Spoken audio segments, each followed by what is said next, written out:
Praise the lord.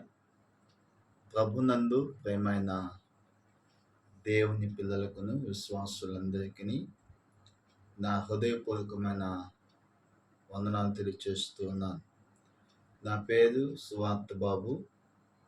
దేవుని యొక్క వాక్యాన్ని వీడియో ద్వారా మీకు అందించాలని ఆశపడుతూ ఉన్నాను.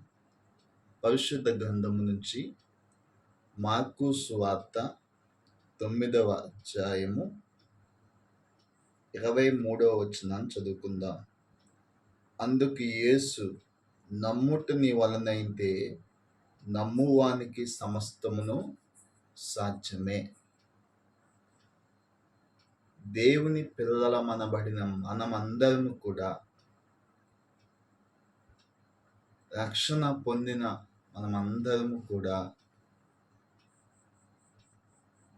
దేవుని పట్ల విశ్వాసము కలిగి ఉండాలి.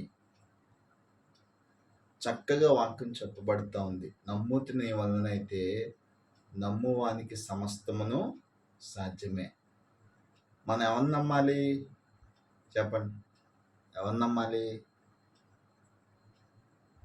యెహోవాను నమ్మాలి, యేసయ్యను నమ్మాలి. దేవుని వాక్యం చదివిస్తూ ఉంది, మనుషులను ఆశ్రయించుట కంటే యెహోవాను ఆశ్రయించుట మేలు.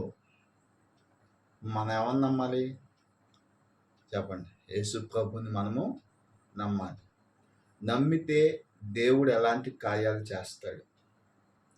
నువ్వు దేవుని విశ్వసించడం ద్వారా, ప్రార్థన చేయటం ద్వారా దేవుడు ఎలాంటి కార్యాలను నీ జీవితంలో చేస్తాడు, నీ కుటుంబాన్ని ఎలా మారుస్తాడు? కొన్ని విషయాలు మనం జ్ఞాపకం చేసుకుందాం.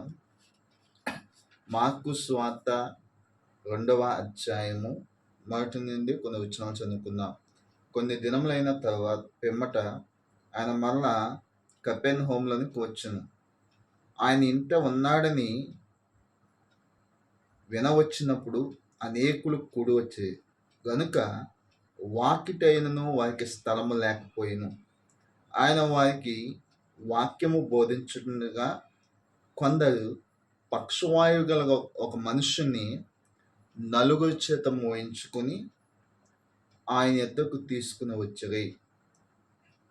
మన తల్లి, సహోదరి, సహోదరులారా, యేసు ప్రభు 30 సంవత్సరాలు తల్లిదండ్రుల దగ్గర పనిచేస్తూ, తండ్రి యేసేపు వడ్రంగి పనిచేస్తూ ఉండేవాడు.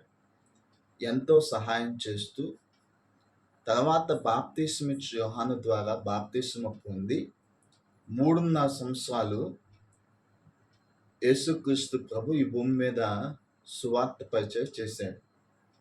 ఆ సందర్భంలోనే కపెర్నహూములోనికి వచ్చాడు యేసు ప్రభు. కపెర్నహూములోనికి వచ్చినప్పుడు అక్కడ ఒక ఇంట్లో కూర్చుని బోధిస్తూ ఉన్నాడు వాక్యాన్ని.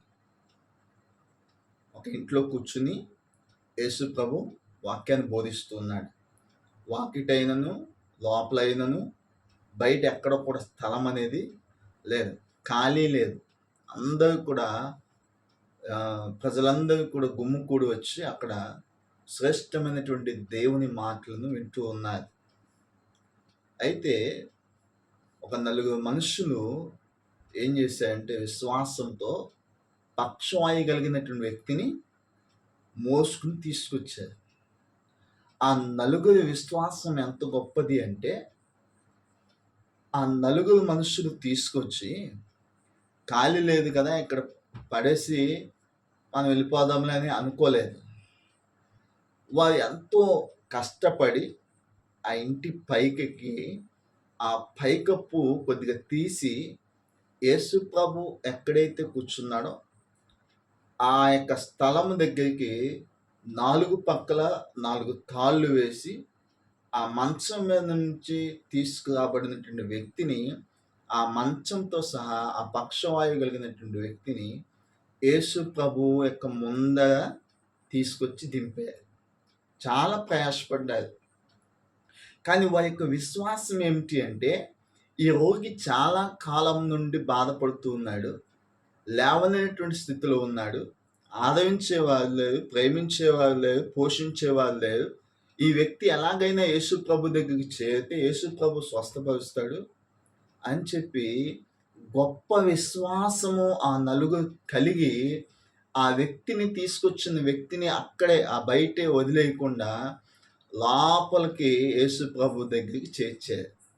యేసు ప్రభు చూసాడు. అక్కడున్న వారందరి కంటే ఆ నలుగురి యొక్క విశ్వాసము చాలా గొప్పది అనుకున్నాడు. దేవునికి స్తోత్రం. హల్లెలూయా! ఆ నలుగురి విశ్వాసాన్ని చూసినప్పుడు యేసు ప్రభు వెంటనే వారి విశ్వాసమును చూచి ఇగో అంటున్నాడు, కుమారుడా నీ పాపములు క్షమించబడి ఉన్నాయి అని పక్షవాయువుతో చెప్తున్నాడు. పక్షవాయువు కలిగినటువంటి వ్యక్తితో చెప్తూ ఉన్నాడు, నీ పాపములు క్షమించబడి ఉన్నాయి. ఆ పక్షవాయువు కలిగిన వ్యక్తిని దేవుడు ముట్టాడు, స్వస్థపరిచాడు. దేవుడు ముట్టి బాగు చేశాడు.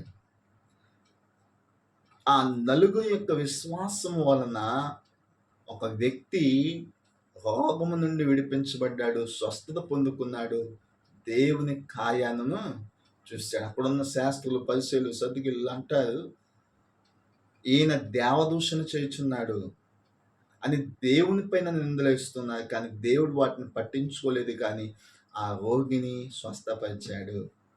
ఒక రోగి బాగు చేయబడ్డాడు, ఒక రోగి స్వస్థత పొందుకున్నాడు. అందుకే దేవుని వాక్యం సెలవిస్తా ఉంది, నమ్ముట నీ వలనైతే నమ్మువానికి సమస్తమును సాధ్యమే. ఎన్నో నమ్ముతూ ఉంటాం లోకంలో, మనుషులను నమ్ముతూ ఉంటాం. ఎవరైనా వచ్చి మనకి ఆశ పెట్టి, మేము ఇది చేస్తాం, మీరు ఒక 10,000 కట్టండి, మీరు మరలా నెల తిరిగేసరికి ఆ 10,000 ₹1,00,000 చేస్తాం, ఆ ₹1,00,000 మీ అకౌంట్లో వేస్తాం అని చెప్పి ఎవరైనా చెప్పగానే ఆటోమేటిక్‌గా కొద్దిసేపు మనతో మాట్లాడగానే మనం కూడా వారిని నమ్మేసి వారికి డబ్బులనేవి ఇచ్చేస్తూ ఉంటాం. మోసపోయిన తర్వాత అనిపిస్తది, అయ్యో నేను మోసపోయానే అని చెప్పి. మనుషులు మోసం చేయొచ్చు, లోకంలో ఉన్నటువంటి మనుషులు మోసం చేయొచ్చు, లేక స్నేహితులు మోసం చేయొచ్చు, బంధువులు మోసం చేయొచ్చు. కానీ దేవుడు మాత్రం మోసం చేసే దేవుడు కానే కాదు, నమ్మదగిన దేవుడు.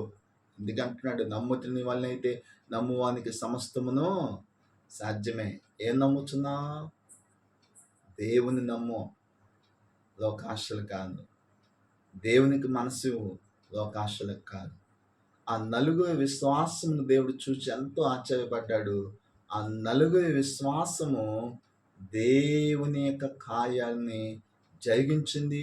ఆ లేవలేనటువంటి ఆ పక్షవాయు కలిగినటువంటి వ్యక్తిని బాగు చేయగలిగింది.